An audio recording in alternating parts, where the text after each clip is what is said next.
Hi, Wild Pup Adventure community. Welcome to my home. It's me and Raven. She's barely visible, sitting in her favorite chair.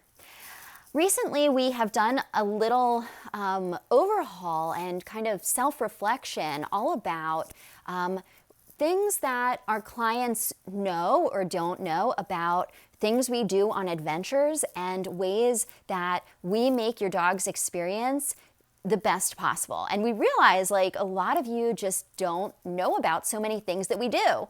And so this is kind of just an overview of some things that you would love to know about to help you understand how much we care, why we're doing this work, all the ways your dog is benefiting, and hopefully you are too.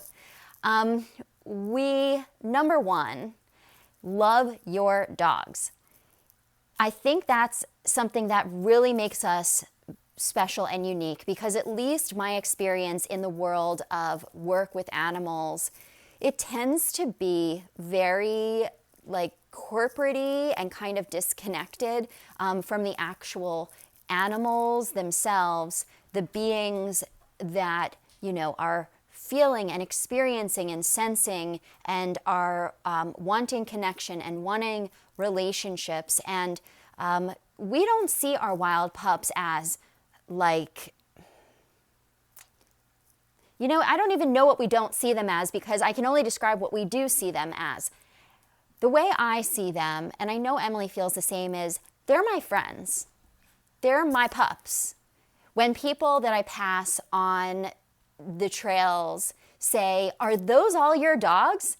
I don't say no.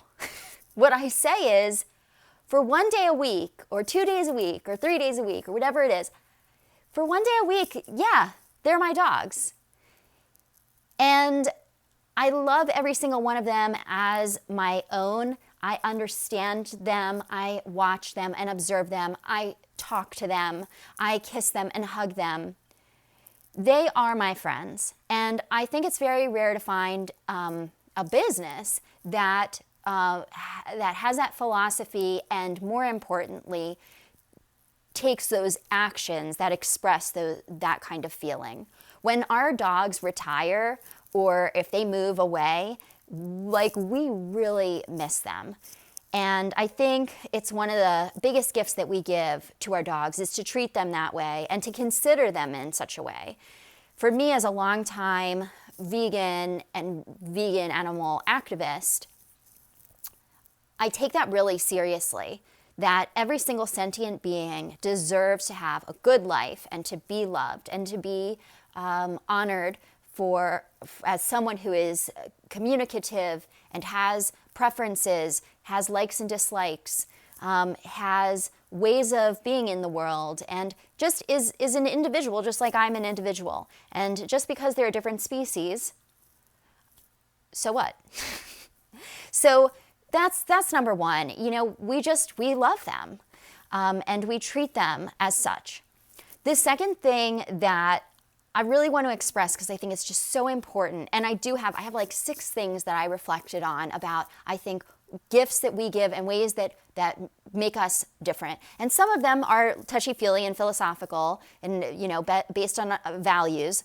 And some of them are just very practical and it's about our technology and the tools we use and the way I crazily plan adventures and locations and stuff. So it's a mix. But the second one is that it's not really the second, it's really like 1.5. Because we love them so much, we want to give them the best experience.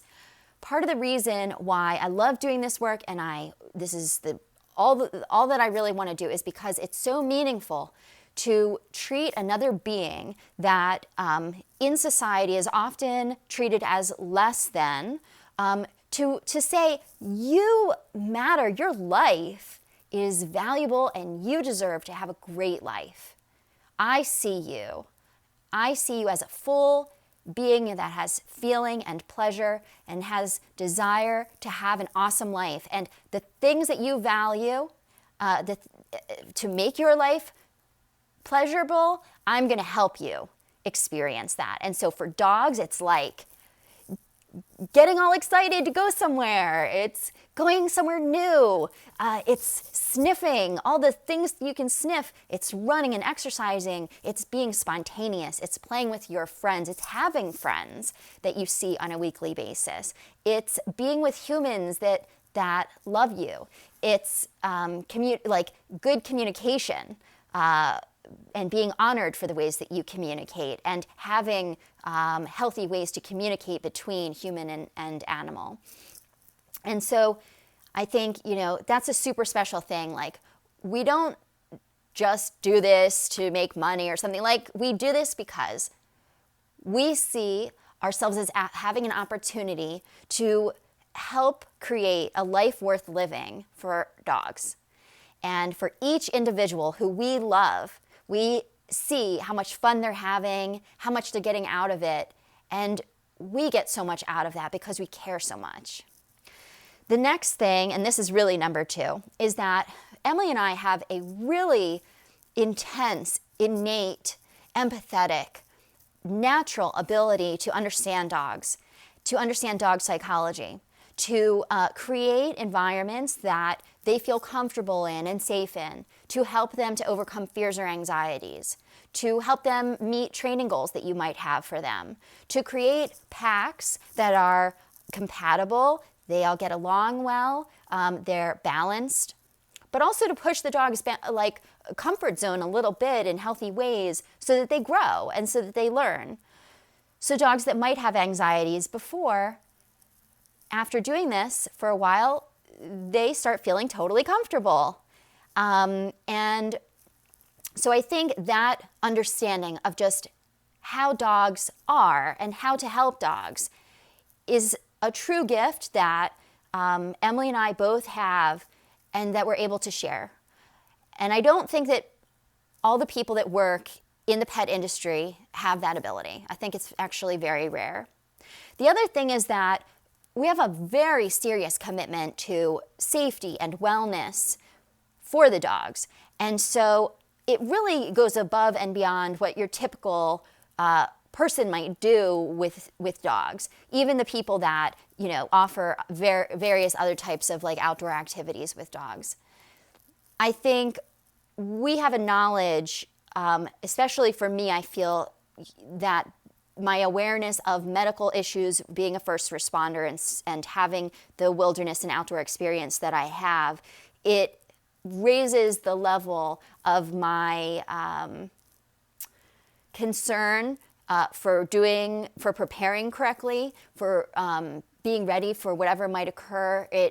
It allows me to have the knowledge that I need to create a safe container for these adventures to exist, whether it be for the supplies that we need to bring with us for the what-ifs, or how we decide on certain locations, or just any variety, any possible circumstance on how we create these experiences. So in addition, that commitment to safety and going above and beyond, it has to do with I have bought and paid for a lot of different technology to make that experience totally awesome. And so that means we have a GPS two-way messenger so that if we're out of cellular range, we can still get in touch with each other, me and Emily, or an emergency contact, or a ranger, or the police, or whatever. I mean, with the device that I have, I could literally call a helicopter if needed.